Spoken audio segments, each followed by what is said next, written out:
Tau gak sih salah satu keresahan aku setelah setahun ngonten soal buku dan bagiin review buku-buku yang aku baca adalah hampir setiap bulan pasti ada diskursus soal pembaca dan buku-buku yang dibaca. Kayak buku non-fiksi lebih baik daripada buku non-fiksi, pembaca lambat versus pembaca cepat, baca buku satu atau baca buku banyak dalam sekaligus, jumlah buku yang dibaca setiap bulan dan setiap tahun,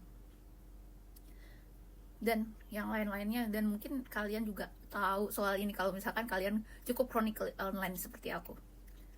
Namun yang membuat aku merasa resah dan mengelus dada adalah kalau ada yang bilang jangan percaya review dari Bookstagram atau BookTok.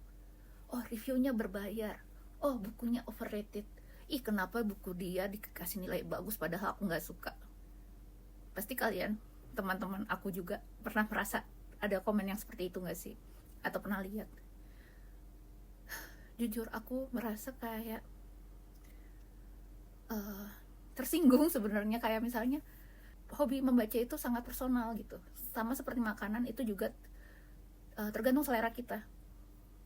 Jadi buku yang aku baca dan aku suka belum tentu kamu suka. Buku yang aku gak suka belum tentu kamu gak suka.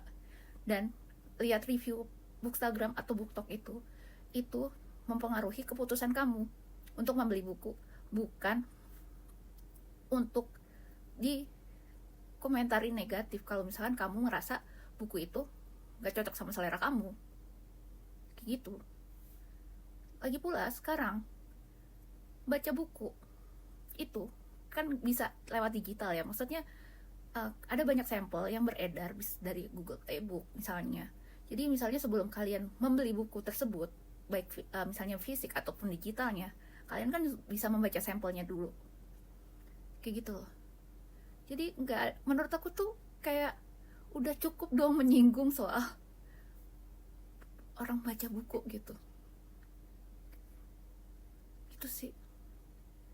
Tapi aku juga mau berterima kasih ke teman-teman aku yang tidak pernah menyerah untuk memperlihatkan apa yang mereka baca dan apa yang mereka sukai dari semuanya itu.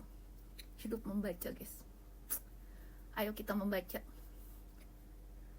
karena semakin kita baca makin kita ngerasa nggak tahu apa-apa. Dan semoga diskursus yang nggak penting itu udah selesai di tahun ini, walaupun nggak mungkin juga sih gitu. Ada yang punya perasaan yang sama kayak aku nggak sih?